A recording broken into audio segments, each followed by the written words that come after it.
నమస్కారం. Welcome to నవలా హృదయం. ఈ రోజు కథ వసంత శిశిర్. కథలోకి వెళ్లబోయే ముందు ఛానల్ను సబ్స్క్రైబ్ చేయడం మర్చిపోవద్దు. ఇక కథలోకి వెళ్ళిపోదాం. సీసీ ఫుటేజ్లోనూ మరే ఇతర మార్గాలలోనూ ఎక్కడా సాక్ష్యాలు దొరకకపోవడంతో ఇదంతా చేసిన వారు చాలా పకడ్బందీగా ఇదంతా చేశారని అర్థం చేసుకున్నాడు అరవింద్. అప్పటికే గోవర్ధన్ ప్రవర్తనపై అనుమానం రావడంతో అతన్ని ప్రశ్నించడం మొదలుపెట్టాడు.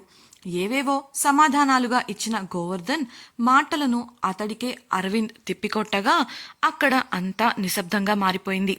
బ్లడ్ టెస్ట్ రిపోర్ట్స్ రావడంతో ఫోన్లోనే ముగ్గురి రిపోర్ట్స్ చూసిన అరవింద్ లేచి గోవర్ధన్ ఎదురుగా వెళ్లి నిలబడ్డాడు.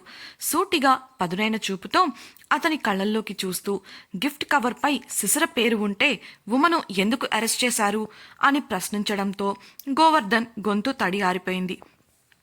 అతడికి ఏమని సమాధానం ఇవ్వాలో తెలియడం లేదు. నిజానికి శిశిరను అరెస్ట్ చేయాలని వచ్చాడు. కానీ ఆమె ఎవరనేది తెలియక అక్కడ ఉన్న ఉమనే శిశిరగా పొరపాటుపడి అరెస్ట్ చేసి తీసుకెళ్ళాలి అనుకున్నాడు. ఎంత త్వరగా వీలైతే అంత త్వరగా ఆమెపై ఎఫ్ఐఆర్ ఫైల్ చేస్తే చాలు, ఇక ఆమె జీవితంలో తప్పించుకోలేదు అనుకున్నాడు. అందుకోసమే నందన్ ఎన్నిసార్లు ఫోన్ చేసినా ఎత్తకుండా దాన్ని సైలెంట్లో పడేసి మరీ తను చేయాలనుకున్న పనిని కొనసాగించాడు. నందన్ ఎక్కడో దూరంగా ఉన్నాడు కాబట్టి అతను ఏం చెయ్యలేడని గోవర్ధన్ ధీమా. కానీ మధ్యలో అరవింద్ ఎంట్రీ ఇస్తాడని కానీ ఇన్వెస్టిగేట్ చేసి తనను ఈ విధంగా లాక్ చేస్తాడని కానీ అతడు ఊహించలేదు. అడిగిన దానికి సమాధానం ఇవ్వకుండా నిలబడిన గోవర్ధన్ను, చెప్పండి మిస్టర్ గోవర్ధన్, కవర్పై పేరు ఉన్న శిశిరను కాదని ఉమను ఎందుకు అరెస్ట్ చేశారు అని మళ్లీ గద్దించి అడిగాడు. గోవర్ధన్ శరీరమంతా చెమటలతో నిండిపోయింది. ఏం చెప్తాలో అర్థం కాక ఆలోచిస్తుంటే అయ్యింది బాగా, లేకపోతే పొగరు చూపించాడు సచ్చినోడు అని మనసులోనే సంతోషించింది ఉమ. అది సార్, ఆ అమ్మాయి శిశిర అనుకొని ఐఎమ్ సారీ సార్ అని నసిగాడు గోవర్ధన్. అలా ఎలా అనుకుంటారు మిస్టర్ గోవర్ధన్? నేను మీరనుకొని వేరే ఆఫీసర్కి మీకు ఇవ్వాల్సిన ప్రమోషన్ ఇచ్చి మీకు సారీ చెప్తే ఒప్పుకుంటారా? అయినా అరెస్ట్ చేసే ముందు కనీసం మనిషి డీటెయిల్స్ కూడా కనుక్కోనంత తొందర ఏం వచ్చింది మీకు? కనీసం మీ పై ఆఫీసర్ కాల్ చేస్తున్నా కూడా పట్టించుకోకుండా అని అరవింద్ ప్రశ్నించడంతో అది చూసుకోలేదు సార్ అని తలదించుకొని అన్నాడు గోవర్ధన్. మీరు ఒక police officer mister, procedures follow అవ్వాలి అన్న చిన్న ఆలోచన కూడా మీకు లేదా?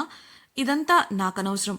మీరు నా ప్రశ్నలన్నింటికీ సాయంత్రం లోపు రాతపూర్వకంగా సమాధానాలు ఇవ్వాల్సిందే అరవింద్ గట్టిగా అనడంతో గొంతులో వెలక్కాయ పడ్డట్టయింది గోవర్ధన్కు.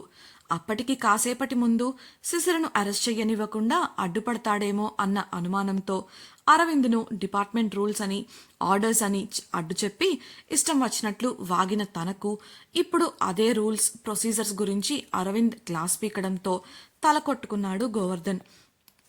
ఏదో ఆలోచించి, సార్ నేను పొరబడ్డాను, కానీ ఈ పార్సల్ అయితే శిశిర అనే అమ్మాయికే కదా వచ్చింది. ఆమె ఇక్కడకు రావాల్సిన ఆలోచనను లాస్ట్ మినిట్లో మార్చుకుంది అని ఈ ఉమ చెప్తోంది. అంటే తను ఈరోజు వస్తానన్న నమ్మకంతో ముందే డ్రగ్స్ ఆర్డర్ ఇచ్చుండొచ్చు కదా. ఆఖరి నిమిషంలో రాలేదు కాబట్టి మనకు దొరికిపోయిందేమో అని తెలివిగా అందరి దృష్టిని శిశిర వైపు మళ్లించాడు గోవర్ధన్. అందుకు ఉమ బదులిస్తూ, తను మీ అంత తెలివి తక్కువదేమీ కాదు ఆఫీసర్. మీరన్నట్టు తను డ్రగ్స్ వాడే అమ్మాయి అయితే తను రావట్లేదు అన్న విషయాన్ని ముందే డెలివరీ చేసే వాళ్లకు చెప్పుంటుంది. అయినా ఇలా డ్రగ్స్కి సంబంధించిన వినియోగదారులైనా డీలర్స్ అయినా టైంని రూల్స్ని స్ట్రిక్ట్గా ఫాలో అవుతారని ఇన్ని రోజులుగా డిపార్ట్మెంట్లో ఉన్న మీకు మాత్రం తెలియదా? ఇంత సిల్లీగా ఎలా ఆలోచిస్తున్నారు? అలా చూస్తే డెలివరీ వాడు నేరుగా శిశిరకు డెలివరీ ఇవ్వకుండా మధుకి ఇచ్చాడంటే, అది కూడా పబ్లిక్గా, దీని వెనుక ఉన్న ఇంటెన్షన్ మీకు అర్థం కావట్లేదా అని అడిగింది. గోవర్ధన్ రెట్టిస్తూ, బహుశా తెలియచేయడం మర్చిపోయి ఉండొచ్చు, లేదంటే ఎవరికీ అనుమానం రాకుండా ఉండటానికి ఈ విధంగా పబ్లిక్గా డెలివరీ ఇచ్చుండొచ్చు అన్నాడు. మీరు ఏం మాట్లాడుతున్నారో మీకైనా అర్థమవుతుందా? అలా ఏదైనా జరిగి ఉంటే తను ఆ డెలివరీని తనకు నమ్మకంగా ఉండే బెస్ట్ ఫ్రెండ్ అయిన ఉమకు ఆ పార్సల్ని అందేలా చూస్తుంది, కానీ మధు వాళ్ళకి ఎలా అందనిస్తుంది? లాజికల్గా లాక్ చేశాడు అరవింద్. కాసేపు ఆలోచించిన గోవర్ధన్ బహుశా ఉమ కనిపించలేదని, లేదంటే ఆ డెలివరీ వ్యక్తి త్వరగా వెళ్లాలని అన్నాడని మధువాళ్ళు చెప్పారు కదా. పబ్లిక్లో అంతసేపు ఉండటం సేఫ్ కాదని అతను అలా చేసుండొచ్చు అన్నాడు. అలా అయ్యుంటే మధు వాళ్లకు అందించిన రిస్కే కదా మిస్టర్. పబ్లిక్గా డ్రగ్స్ని మార్చగలిగేంత ధైర్యం ఉన్న వ్యక్తికి కాసేపు ఎదురుచూసి డెలివరీ సరైన వ్యక్తికి ఇచ్చేంత ధైర్యం లేదంటారా అని ప్రశ్నించాడు అరవింద్. గోవర్ధన్ చిరాకుగా, ఏంటి సార్ మీరు ఇక్కడ ఇన్వెస్టిగేషన్ చేస్తున్నట్లు లేదు, నన్ను ఇంట్రాగేట్ చేస్తున్నట్లుంది. శిశిర రావాలన్న నిర్ణయాన్ని ఆఖరి నిమిషంలో మార్చుకుందని చెప్తున్నారు కదా, అందుకే అతడికి అది రిస్కీగా అనిపించి భయంతో వెళ్ళిపోయుండొచ్చు. పాడిన పాటే మళ్లీ పాడాడు గోవర్ధన్. మీకెందుకు మిస్టర్ ఇన్వెస్టిగేషన్కి సహకరించడానికి అంత ఇబ్బందిగా ఉంది? శిశిరనే తప్పు చేసింది అనడానికి సాక్ష్యాలు మీ దగ్గర ఏమైనా ఉన్నాయా? మీరు కేవలం ఆమెను మాత్రమే టార్గెట్ చేస్తున్నారెందుకు? సూటిగా కళ్ళలోకి చూస్తూ అడిగిన అరవింద్ చూపుకు తడబడ్డాడు గోవర్ధన్. అతడు మౌనంగా నిలబడటంతో, చెప్పండి మిస్టర్, సాక్ష్యాలున్నాయా? ఇన్వెస్టిగేషన్ లేకుండా కనీసం ఎవరో ఏంటో అని కనుక్కోకుండా అరెస్ట్ చేయాలని నిర్ణయం తీసుకున్నారు కదా, దీనికి మీరు సరైన సమాధానం చెప్పి తీరాల్సిందే అని అడిగాడు అరవింద్. అప్పటికే విసిగిపోయిన గోవర్ధన్ తాను పట్టుబడతానేమోనన్న భయం ఉన్నప్పటికీ డ్రగ్స్ ఉన్న పార్సెల్పై ఆమె పేరే ఉంది. అంతేకాకుండా ఇవాళ రావాల్సిన అమ్మాయి రాకుండా ఆఖరి నిమిషంలో ఆగిపోయింది. దానివల్లే తను దొరికిపోయింది. ఇంతకు మించిన సాక్ష్యాలు ఏం కావాలి మీకు అని అనగా అరవింద్ అసహనంగా కదిలాడు. గోవర్ధన్ వాదనకు చిర్రొత్తుకొచ్చింది ఉమకు. వెంటనే ఆఖరి నిమిషం అని ఎన్నిసార్లు చెప్తావయ్యా? తనెందుకు రాలేదు, ఆ నిర్ణయం ఎప్పుడు తీసుకుంది అని నీకు తెలుసా అంటూ అరవింద్తో, నిజానికి ఈ సాయంత్రం బయలుదేరి రాత్రికి రావాలనేది తన ప్లాన్. కానీ ఉదయం తను లేడీస్ ఇష్యూస్ ఫేస్ చేసిన కారణంగా ఈ సమయంలో తనకు ఉండే ఆరోగ్య పరిస్థితికి ఈ 3 రోజులు విశ్రాంతి తీసుకోమని తన భర్త చెప్పగా ఆ ప్లాన్ని విరమించుకుంది. అంతేగాని ఆఖరి నిమిషంలో ఏమీ ప్లాన్ మారలేదు.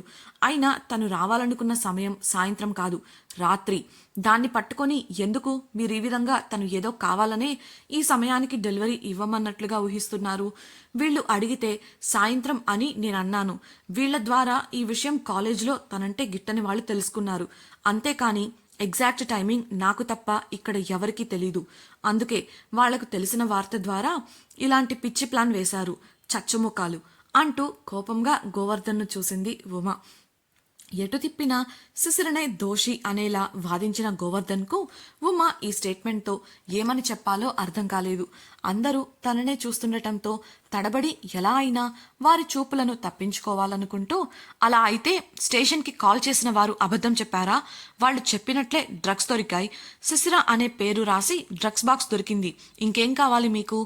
ఆవేశంలో ఆలోచన మరచి నోరు జారాడు.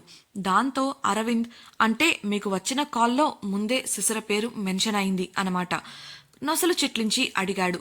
తాను నోరు జారానని అర్థం చేసుకున్న గోవర్ధన్ ఇక మాట్లాడితే సమస్యలు వస్తాయనుకుంటూ మౌనంగా ఉండగా మళ్లీ గద్దించి అడిగాడు అరవింద్. ఏదో ఒకటి అనేస్తే పోలా, తనకేంటంట అని విసిగిపోయి, ఏమో ఒకవేళ ఆ అమ్మాయి పేరు వాడి వీళ్ళు ఎవరైనా వాడుతున్నారేమో అన్న మరుక్షణమే అరవింద్ తన చేతిలో ఉన్న ఫోన్ గోవర్ధన్ ముఖానికి ఎదురుగా పెట్టాడు. అది చూసిన గోవర్ధన్ ఫోన్లో కనిపించిన విషయాన్ని చూసి గుటకలు మింగాడు. ఇది వీళ్ళ ముగ్గురి blood test reports mister Govardhan. Testify చేసి వీళ్ళు డ్రగ్స్ యూజర్స్ కాదని డిక్లేర్ చేసిన రిపోర్ట్. ఇది చూశాక కూడా మీరు ఆ మాట అనగలరా? బ్లడ్ శాంపిల్స్ మారిపోయాయి అంటారేమో, అక్కడంత సమయం లేదు. అలాగే మన కానిస్టేబుల్ దగ్గరుండి మరీ ఈ టెస్టులు చేయించాడు పదునుగా అడిగాడు అరవింద్. అంతేకాకుండా అప్పటికే గోవర్ధన్ ప్రవర్తనపై అనుమానం రావడంతో స్టేషన్కు వచ్చిన కాల్ రికార్డింగ్ని సంపాదించి దాన్ని ప్లే చేశాడు. అందులో ఎక్కడా కూడా శిశిర పేరు మెన్షన్ చేసలేదు. అంతేకాకుండా అరవింద్ మాట్లాడుతూ, మీకు ఇంకో విషయం తెలుసా మిస్టర్ గోవర్ధన్? ఈ కాల్ సరిగ్గా మీకు మధు వాళ్ళు పార్సల్ని ఇంట్లో పెట్టిన 5 నిమిషాల తర్వాత వచ్చింది. అలాగే కాల్ ఇక్కడికి సరిగ్గా 5 కిలోమీటర్ల దూరంలో ఉన్న పబ్లిక్ బూత్ నుంచి వచ్చింది. ఒకసారి ఇది కూడా చూడండి అంటూ ఒక వీడియోని ప్లే చేశాడు. ఆ వీడియోని పరిశీలించిన గోవర్ధన్కు తల కొట్టేసినట్లయితే, ఇప్పుడు కూడా ఈ తప్పు చేసింది ఆమెనే, శిశిరనే దోషి అని మీరంటారా? భయపడి వెళ్ళిపోయాడు అని ఇప్పటిదాకా వాదించిన మీరే మీ కళ్ళతో చూశారు కదా. దొరికిపోతానేమో అన్న భయం ఉన్నవాడు ఎవడైనా తనే డెలివరీ చేసి తానే పోలీసులకు ఫోన్ చేస్తాడా అని గంభీరంగా అడిగాడు గోవర్ధన్. మనసులో డెలివరీ చేసిన వాడిని పిచ్చి పిచ్చిగా తిట్టుకుంటూ బయటకు సర్వసాధారణంగా ఉండటానికి సాయశక్తులా ప్రయత్నిస్తున్నాడు గోవర్ధన్. అరవింద్ చూపించిన వీడియోలో అతను చెప్పినట్లే ఒక పబ్లిక్ బూత్లో ఒక వ్యక్తి ఫోన్ మాట్లాడుతూ కనిపించాడు. అతడు ఎవరో కాదు, శిశిర పేరుతో మధుకు పార్సల్ అందించిన ముసుగు వ్యక్తి. అరవింద్ మాట్లాడుతూ, చెప్పండి మిస్టర్ గోవర్ధన్, ఇప్పటికైనా నిజం చెప్తారా లేదంటే నా స్టైల్లో ఇన్వెస్టిగేట్ చేసి అన్నీ బయటకు లాగమంటారా అని సూటిగా కోపంగా చూస్తూ అడిగాడు. అయినప్పటికీ కూడా గోవర్ధన్ ఏమాత్రం తగ్గకుండా, మీరేం మాట్లాడుతున్నారు సార్, నాకు అర్థం కావడం లేదు అని అయోమయంగా ముఖం పెట్టి అడిగాడు. దాంతో అరవింద్ చిరుదరహాసంతో చూస్తూ, ఓ ఈజ్ ఇట్, సరే అయితే నా ప్రశ్నలకు సరైన సమాధానాలు చెప్పి మీరు ఇక్కడి నుంచి కదలండి. సరైన సమాధానాలు ఇవ్వకపోతే మీరు అసమర్థుడినని ఒప్పుకొని మీరు చేసిన దానికి ఇక్కడే అందరి ముందు క్షమాపణలు చెప్పాలి, చాలా తీక్షణంగా చెప్పాడు. గోవర్ధన్ కంగు తిన్నట్లు చూస్తుంటే, వేరే కొత్త ప్రశ్నలేమీ కాదు మిస్టర్ గోవర్ధన్, నేను ఇంతకు ముందే మిమ్మల్ని అడిగినవే అంటూ వక్రంగా నవ్వి తన ప్రశ్నలు అడగడం మొదలుపెట్టాడు అరవింద్. కేస్ గురించిన సమాచారం రాగానే మీ పై ఆఫీసర్కి కనీస సమాచారం కూడా అందించకుండా మీరే సొంతంగా నిర్ణయం ఎందుకు తీసుకున్నారు? స్పాట్లో డ్రగ్స్ దొరికినప్పుడైనా మీ పై ఆఫీసర్కి సమాచారం అందించాలి కదా. ఫోన్ కలవలేదంటారేమో, ఆ సమయంలో మీ ఆఫీసర్ మీకు కాల్స్ చేస్తూనే ఉన్నారు, వాటిని పట్టించుకోకుండా ఉన్నారంటే ఇది మీరు కావాలని చేసిందని మాకు అనుమానంగా ఉంది అన్నాడు అరవింద్. అక్కడ ఉన్న స్టాఫ్కు కూడా అరవింద్ అడుగుతున్న ప్రశ్నలను, జరిగిన దానిని పరిశీలిస్తుంటే వారిలో కూడా అనుమానాలు మొదలయ్యాయి. మీరంటే ఇన్వెస్టిగేషన్ గురించి మర్చిపోయి ఉండొచ్చు, సరే కనీసం మీ స్టాఫ్ గుర్తు చేసినప్పుడైనా ఎందుకు దాని గురించి ఆలోచించలేదు? అప్పటి మీ ప్రవర్తనను గురించి నేను కూడా తెలుసుకున్నాను. పై ఆఫీసర్ అంటే అందరికన్నా గొప్ప అని కాదు, అందరికన్నా గొప్పగా ఏదైనా చెయ్యడానికి బాధ్యత తీసుకోవడం. మీకన్నా మీ కింద పనిచేసే స్టాఫే డ్యూటీ గురించి చాలా బాగా తెలుసుకొని ఉన్నారు. అతడి కళ్ళల్లోకి సూటిగా చూస్తూ, సరే ఇదంతా వదిలేయండి, నా నెక్స్ట్ క్వశ్చన్, ఉమని శిశిర అని మీరు అనుకోవడానికి కారణాలేంటి? ఆమెను శిశిరను అంత త్వరగా అరెస్ట్ చేసి స్టేషన్కి బలవంతంగా తీసుకెళ్లాలని అనుకోవడానికి గల కారణాలేంటి అని తన ప్రశ్నల పరంపరను అక్కడితో ఆపాడు అరవింద్. గోవర్ధన్ కంగారు పడుతూ నుదుటికి పట్టిన చెమటలు తుడుచుకుంటూ ఉన్నాడు. మనసులో వీళ్లు చేసిన తొందరపాటు పనుల వల్ల నేనిరుక్కునేలా ఉన్నాను. ఇప్పుడు వీళ్ళందరికీ నా మీద అనుమానం వచ్చింది. వీళ్లకు సమాధానాలు చెప్తే నా ఉద్యోగం పోవడంతో పాటు డ్రగ్స్కు సంబంధించిన కేసులో ఇలా చేసినందుకు జైలుకు వెళ్ళాలి, లేదంటే నేనొక అసమర్థుడినని అందరి ముందు ఒప్పుకొని క్షమాపణ అడగాలి. ఛీ, నేనేంటి వీళ్లను క్షమాపణ అడిగేదేంటి? అస్సలు జరగదు. కానీ అలా చెయ్యకపోతే అరవింద్కి సమాధానం చెప్పాలి. నేనే వాళ్లతో కుమ్మక్కయి డబ్బుకి కక్కుర్తిపడి ఇదంతా చేశానని ఎలా ఒప్పుకోగలను?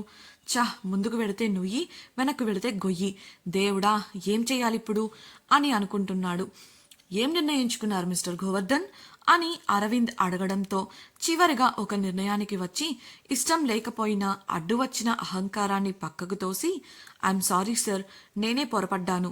ఏదో ఈ కేసు సాల్వ్ చేస్తే ప్రమోషన్ వస్తుందన్న ఆశతో తొందరపాటు నిర్ణయాలు తీసుకొని ఇలా చేశాను, ఇంకెప్పుడు ఇలా చెయ్యను అంటూ తలదించుకున్నాడు గోవర్ధన్. ఆ మాటలతో అతని ఆలోచన ఏంటో అక్కడున్న అందరికీ అర్థం కాగా, ఇంటెలిజెంట్ స్టెప్ అని లోలోపలే నవ్వుకున్నాడు అరవింద్. అవేవీ తెలియని మధు మాత్రం, అసలు మీకు ఉద్యోగం ఎవరిచ్చారు? కొంపదీసి రికమెండేషన్ క్యాండిడేటా ఏంటి? లేకపోతే లంచమిచ్చి కొనుక్కున్నారా అని అనగా పళ్ళు పటపటా కొరుకుతూ కోపంగా ఆమెను చూశాడు గోవర్ధన్. ఏంటా చూపు, భయపడతామనుకుంటున్నారా? ఇంత చిన్న ఇష్యూని డీల్ చేయడం తెలియదు మీకు, అలాంటప్పుడు ఎవరైనా ఇలానే అనుకుంటారు అని అనడంతో అక్కడ ఉన్న వారందరికీ నవ్వు ఆగలేదు. ఎందుకంటే అతడు నిజంగానే రికమెండేషన్తోనే ఉద్యోగం సాధించాడు. ఆ సమయంలో అతడి ముఖంలోని భావాలను చూసిన కొందరికి నవ్వు వస్తున్నా నవ్వితే బాగోదని కంట్రోల్ చేసుకుంటూ మౌనంగా నిలబడ్డారు. ఇక అరవింద్ చివరగా ఓకే దెన్ ఆ డెలివరీ బాయ్ని ఇప్పటికే మన వాళ్ళు ఫాలో చేస్తున్నారు. ఏ క్షణమైనా మనకు దొరకచ్చు. అతడు దొరికితే నిజాలన్నీ ఎలాగో బయటకు వస్తాయి. కాబట్టి ఇక్కడ మనకేం పనిలేదనుకుంటాను. గోవర్ధన్ వంక చూస్తూ చెప్పగా ఆ మాటలకు అతడి ముఖంలో రంగులు మారిపోయాయి. అతడు ఇంతటితో అంటే క్షమాపణ చెప్పడంతో ఈ సమస్య తీరిపోతుంది అని అనుకున్నాడు. కానీ ఇప్పుడు అరవింద్ మాటలకు ఇంకా డీలా పడిపోయాడు. అరవింద్ ఉమతో ఓకే మిస్ ఉమా, ఫర్దర్గా ఏదైనా అవసరమైతే స్టేషన్కి రావాల్సి ఉంటుంది. మా డిపార్ట్మెంట్ వల్ల మీకు చాలా ఇబ్బంది కలిగింది. అందుకు మేము చింతిస్తున్నాం. ఇక మేం బయలుదేరతాం అంటూ వెనుతిరగగా సరే సార్, కానీ ఒక విషయం అని వెనక్కి తిరగబోయిన అతన్ని ఆపేసింది ఉమా. ఏంటన్నట్లు చూస్తున్న అతడితో ఇక్కడ ఇంత రచ్చ చేసి నన్ను అనవసరంగా ఇబ్బంది పెట్టారు. కనీసం నాకు క్షమాపణ కూడా చెప్పరా అంది గోవర్ధన్ కళ్ళల్లోకి కోపంగా చూస్తూ. ఆమె అంతరంగాన్ని గ్రహించిన అరవింద్ చిన్నగా నవ్వుకొని గోవర్ధన్ వైపు తిరిగి నిజమే కదా మిస్టర్ గోవర్ధన్, మీరు ఆమె విషయంలో చాలా పెద్ద పొరపాటే చేశారు. కాబట్టి ఆమెకు క్షమాపణ చెప్పడం మంచిది అని అనగా అది అవమానంగా తోచింది గోవర్ధన్కు. తనకన్నా తక్కువ స్థాయిలో పనిచేసే వాళ్ల ముందు అతనిలా ఒక అమ్మాయిని క్షమాపణ అడగటం చిన్నతనంగా భావిస్తూ పళ్ళు పటపటా కొరికాడు. అది గమనించిన అరవింద్ మీకిది చిన్నతనంగా అనిపిస్తే సరే, మీరు బయటకు వెళ్ళండి అని స్టాఫ్తో అనగా కుదరదు. అతడు నన్ను అందరి ముందు చాలా నీచంగా ట్రీట్ చేశాడు. కాబట్టి అందరి ముందే నాకు క్షమాపణ చెప్పాలి. లేదంటే నేను దీన్ని మీ పై అధికారులతోనే తేల్చుకుంటాను అని ఉమ నమ్మకంగా చెప్పడంతో వెళ్లే వారంతా ఆగగా కోపంగా నిప్పులు నిండిన కళ్లతో చూశాడు గోవర్ధన్. అందుకు ఉమ స్పందిస్తూ మీరు ఎలా చూసినా నాకు భయం లేదు ఆఫీసర్. నా తప్పు లేనంత వరకు నేను భయపడను. నా విషయంలో మీరు చేసిన దానికి ఇది నేను మీకు వేసే చాలా చిన్న శిక్ష. ఇలా అయినా మరోసారి మరో వ్యక్తి విషయంలో ఇలాంటి పని చేయకుండా మీకు ఈ రోజు గుర్తుండిపోతుంది అని ఖచ్చితంగా చెప్పింది. దాంతో అతడికి మరో దారి దొరకలేదు. తలదించుకొని బొంగురు గొంతుతో మీ విషయంలో తొందరపడ్డాను, క్షమించండి అని చెప్పి వేగంగా అక్కడి నుండి వెళ్ళిపోయాడు. అరవింద్ పక్కన ఉన్న వ్యక్తి మాత్రం ఉమ పనిని చూసి టూ బోల్డ్ అని నవ్వుకున్నాడు. గోవర్ధన్ ఎవరికి ఈ విధంగా ముఖం చూపించుకోలేకపోతున్నాడు. అంతేకాకుండా అతడికి ఆ పని చాలా తల కొట్టేసినట్లుగా అనిపించింది. పరువు పోయినట్లుగా భావించి చికాకుగా కూర్చున్నాడు. ఇక అరవింద్ మరియు మిగతా స్టాఫ్ ఆ ఇంట్లోంచి బయటకు రాగా అరవింద్ ఉమకు తన కాంటాక్ట్ ఇచ్చి ఏదైనా అవసరమైతే ఫోన్ చేయమని అన్నాడు. ఉమ వెళ్ళిపోతున్న అరవింద్కు ఐఎమ్ సారీ సార్, అతడు ఎంతకీ బయటపడకపోవడంతో నేనొక చిన్న అబద్ధం ఆడాల్సి వచ్చింది. ఐఎమ్ ష్యూర్ ఉషా వాళ్లకు ఇతడు సాయం చేస్తున్నాడు అని అనగా చిన్నగా నవ్వి ఐ నో, డోంట్ వరీ, నేను చూసుకుంటాను అని చెప్పి అతని పక్కనే ఉన్న వ్యక్తితో వచ్చిన బైక్ పైనే మళ్ళీ తిరిగి వెళ్ళిపోయారు. పోలీసులు కూడా వెళ్ళిపోవడంతో ఇంట్లోకి వెళ్లిన ఉమ తలుపు గడియపెట్టి వెనుతిరగగా తమ గదిలోకి మెల్లగా జారుకుంటూ కనిపించారు మధు, వీణలు. ఆగండి అన్న ఉమ అరుపుకు లోపలికి వెళ్లే వారల్లా ఆగి భయంగా హాల్లోకి వచ్చారు. ఇప్పుడు మధు, వీణలను ఉమ ఏం చేయబోతోంది? ఇంతకీ ఉమ చెప్పిన అబద్ధమేంటి? ఆ డెలివరీ మ్యాన్ అరవింద్ వాళ్లకు పట్టుబడతాడా? ఉషా వాళ్ల గురించి పోలీసులు ఇన్వెస్టిగేషన్లో తెలుస్తుందా? గోవర్ధన్ ఉమపై కోపంతో ఆమెను ఏమైనా చేయబోతున్నాడా? అసలు ఉషకు గోవర్ధన్ ఎందుకు సాయం చేస్తున్నాడు తెలుసుకోవాలనుకుంటున్నారా? అయితే ఛానల్ను సబ్స్క్రైబ్ చేసి వసంత శిశిరం రాబోయే ఎపిసోడ్స్ని తప్పకుండా వినేయండి. మీకు ఈ వీడియో నచ్చినట్లయితే లైక్ చేసి మీ సన్నిహితులతో షేర్ చేసుకోండి. మీ అభిప్రాయాలను మాతో పంచుకోవడం కోసం కమెంట్ సెక్షన్లో తెలియజేయగలరు. ఇట్లు మీ నవలా హృదయం team. Thank you for listening.